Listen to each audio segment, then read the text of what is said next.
What's going on, guys? Welcome back to another episode of Trick 10s. This is part 5 of the electric only 1860 Lowe Roughneck. This thing is sick, man. We've got a lot of stuff in this boat already. I only have a couple of things left before I start putting this turf in here. Now, I did go ahead and add this 1.5" PVC pipe right here. The reasoning for that is because I needed to be able to fish some wires up to the front where his recessed foot pedal tray is at, and I could not do that without having that PVC pipe in there because it's inside his ride locker. I want to make sure all those wires are going to be enclosed. I've got to run his connection for his graphs so they can talk to each other. He's going to have a 12 in the front and a 12 in the back. He's also going to have a 93 up front that's going to be ran to the transducer that's going off the back of the boat. I'm going to get the rest of this electronics ran inside of here. I'm going to put all these hatches in here and we're going to start turfing this boat. Let's get back to work.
All right, so we got everything hooked up in here. Those batteries are a tight fit. My God, look at that. Now, I was worried about putting some type of strap on these, but I really don't even think he needs it. They can't really come out of there. What I'm gonna do though, since the power cable comes out of this side back here, and it's only got like 3/4 of an inch of space between here and the back of the transom for the actual charging port for it, I'm gonna build a bracket. It's like a Z piece or an L that comes down, over, up and over here like that. And what that's gonna do is I'm gonna screw it in back here and it will not only hold it down, but it'll also hold it all the way forward. That way when he's trailing this thing, it can't slide back and pinch that wire back there because it's a tight fit. You can see we got the same thing on this side over here. So I'm gonna do another one right here. And then this one in the center, I put these little angle clips down in here and these just have screws into the bottom so he can take those out.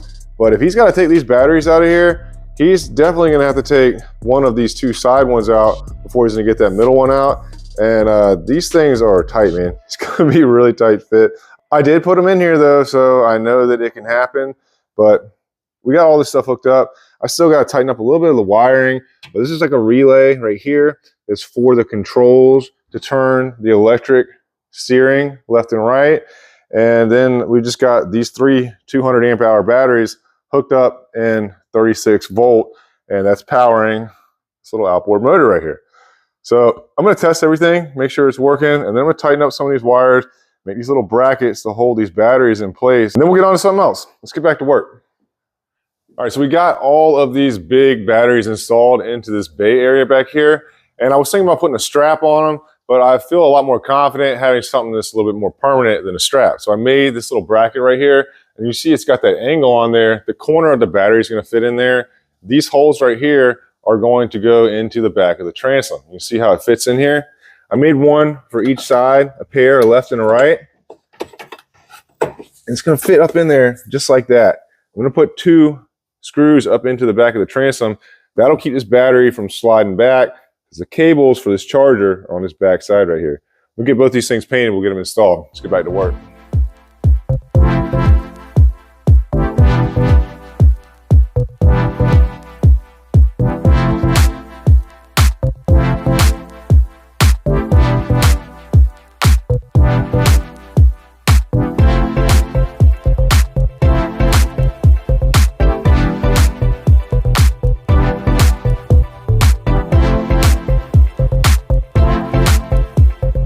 So we got 2 big coolers here. We got one here and one on the floor. They drop in to these areas right here. Now that hole in the bottom of this cooler actually has a pipe on it, and that will allow you to plug this thing up.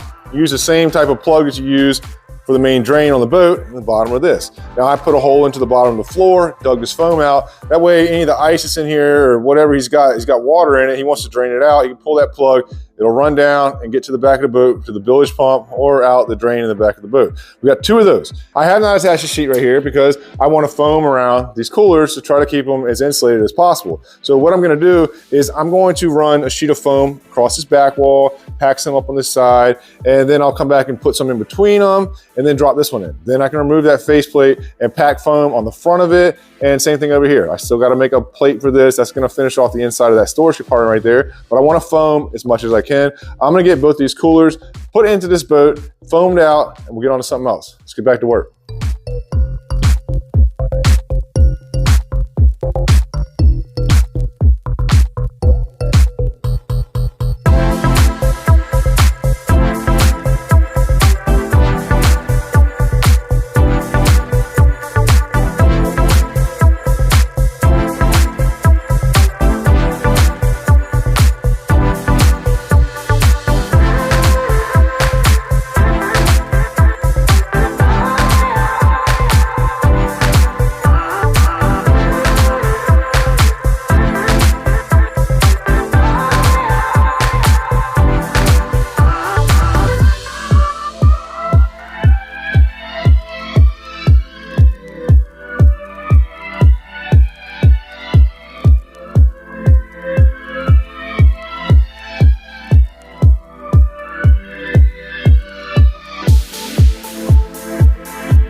All right, guys, so we're getting extremely close to putting this turf in here. You can see what I've been doing in these last couple of clips. I'm basically just coming back and I'm filling in some of these areas, especially right here. This one had a big roll from the original bench seat. You can see it's not as bad on the back side of it, but this front was really rolled down. So this is just a little piece of 1/8 inch. I cut it. I actually made this one, cut to fit all up in here, but I'm coming back and putting these in between every spot that I think would help having it in there. Now, I had not actually riveted these down, they're just sitting in there, but what that does is it just brings this deck up flush, because when you run that turf over it, you'll be able to see an 1/8 of an inch difference in there, so it'll blend it there. I mean, it's not going to be exactly perfect. You're gonna have some areas that, I just didn't build every piece of this boat. It has some stuff in it that is out of my control, like this. I don't really like that, but it is what it is. We're gonna bring it up here. We're gonna hide all this the best we can.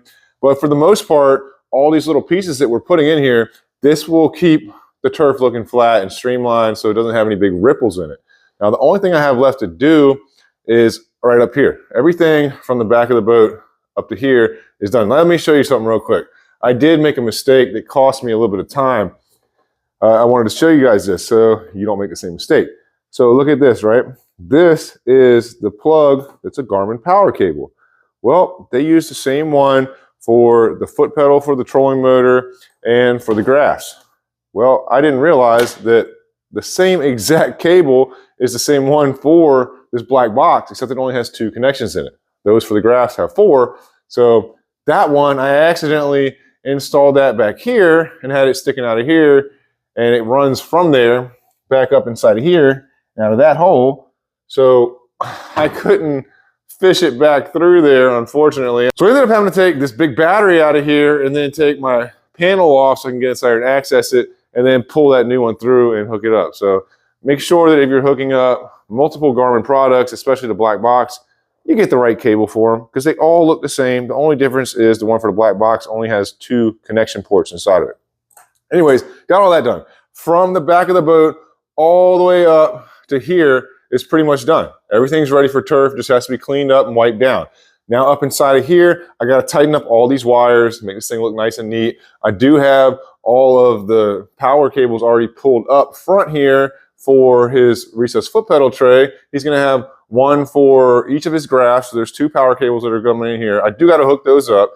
And then we gotta have a third one, which is gonna be for his foot pedal. He's got the Garmin foot pedal itself. And then I have all the rest of the stuff that's coming up here as far as transducers and Ethernet cables, all that type of stuff is just sitting right underneath there. This is the big side piece for either side of this front deck. And as soon as I get all these wiring finished up right here, then we're going to pick up from here, put the rest of these hatches in here and all these smaller pieces to finish out this deck and keep it nice and smooth. Then we're going to start turfing this thing. I do save a ton of little pieces and it drives everybody in my shop crazy, but look at these little pieces. You know, they fit perfectly. It doesn't matter if they're in pieces like that. As long as they're smooth across this top right here, once it's installed, you'll never be able to tell that there was any pieces in there. And that's going to strengthen up that area right there. But not only that, it's going to keep it to where everything looks streamlined. I'm going to hook up the rest of these electrical wires in here, tighten all this stuff up real good, get these hatches in here, and then we'll pick up from there right before we put this turf in here. Let's get back to work.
So I got the whole rod locker turfed. I am gonna take a little piece and wrap around that one tube that I got exposed right there. But I just wanted to get the main sheets in there first. Go ahead and go ahead and close up this front deck right here. That was one entire sheet. I did have to use a little piece of the second sheet for both end caps. Now that that's done, go ahead and get these pieces in the top of this, rig all this down, and then we're gonna start with our turf up on this front deck and bring it back. Let's get back to work.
All right, guys, so check this thing out, man. Whoo-wee. This thing is big pimping, baby. I have worked around the clock on this thing to finish it up. It looks so dope, man. Dual graft bridge is perfect. There's some sweet seafoam stickers in there, kind of match the turf. This thing is on point, man.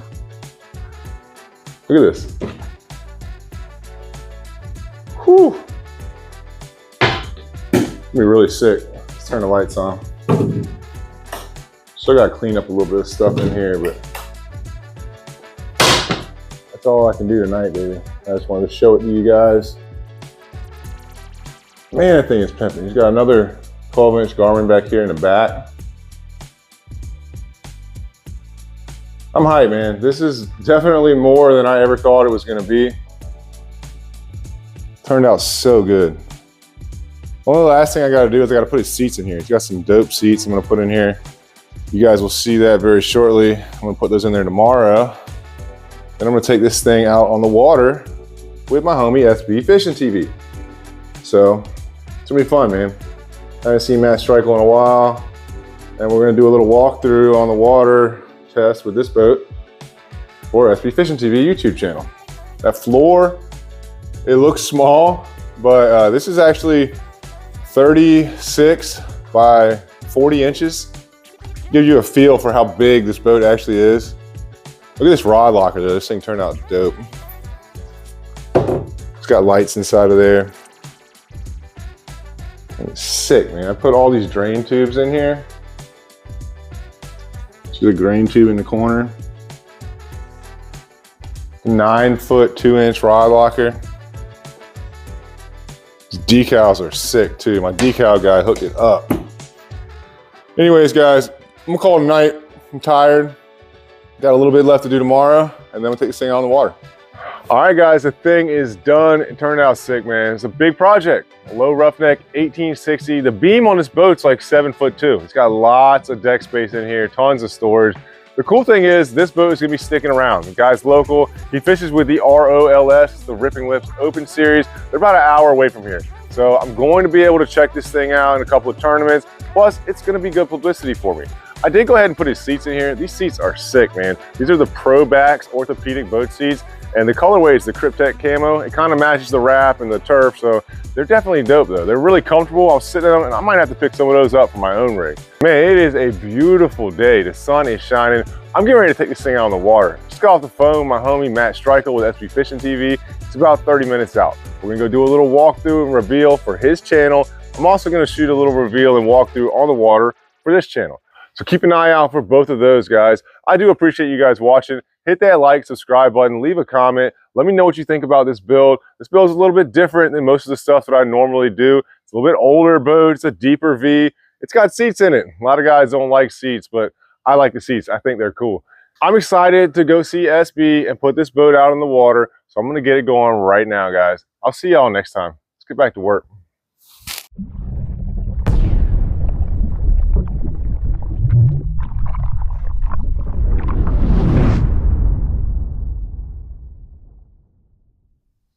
Thanks for sticking around to the end, guys, because I forgot to mention something. King Neptune is going up for sale. If anybody is interested in that boat, hit me up. Reach out to me. I got to sell the thing. I'm going to hopefully help Matt Strikel out and get him into a different rig in the near future. But the bottom line is I got a lot of money wrapped up in that boat. He's used it for 2.5, 3 years. And right now, I need to sell that boat. It's a sick build. Somebody's going to get a little piece of history. And I guarantee you that you will love that boat. I appreciate you guys watching, man. Let's get back to work.